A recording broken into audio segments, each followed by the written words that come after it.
Hello friends, welcome to Sundar's lunch box. ఈరోజు మనం చాలా సాఫ్ట్గా ఉండే సెట్ దోశ రెసిపీని చూద్దామండి.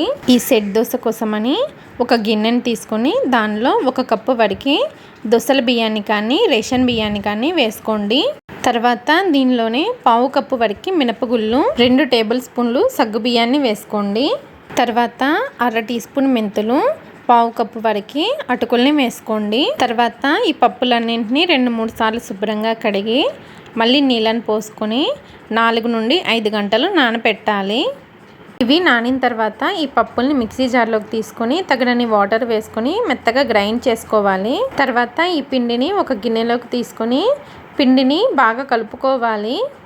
తర్వాత ఈ గిన్నె పైన మూత పెట్టి 8 గంటలు లేదా ఒక ఫుల్ నైట్ పిండిని పులియనివ్వాలి. పిండి పులిసిన తర్వాత దీనిలోకి రుచికి తగినంత ఉప్పు వేసుకొని పిండిని కలుపుకోవాలి. పిండిని బాగా కలుపుకున్న తర్వాత దోశలు వేసుకోవడానికి స్టవ్ పైన ప్యాన్ని పెట్టుకొని ప్యాన్ని బాగా వేడి చేసుకోవాలి.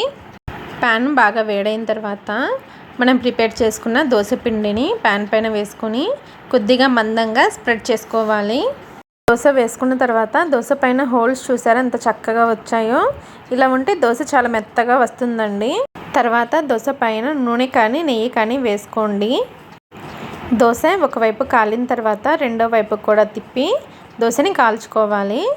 దోశ రెండో వైపు కూడా కాలిన తర్వాత ప్లేట్లోకి తీసేసుకోండి.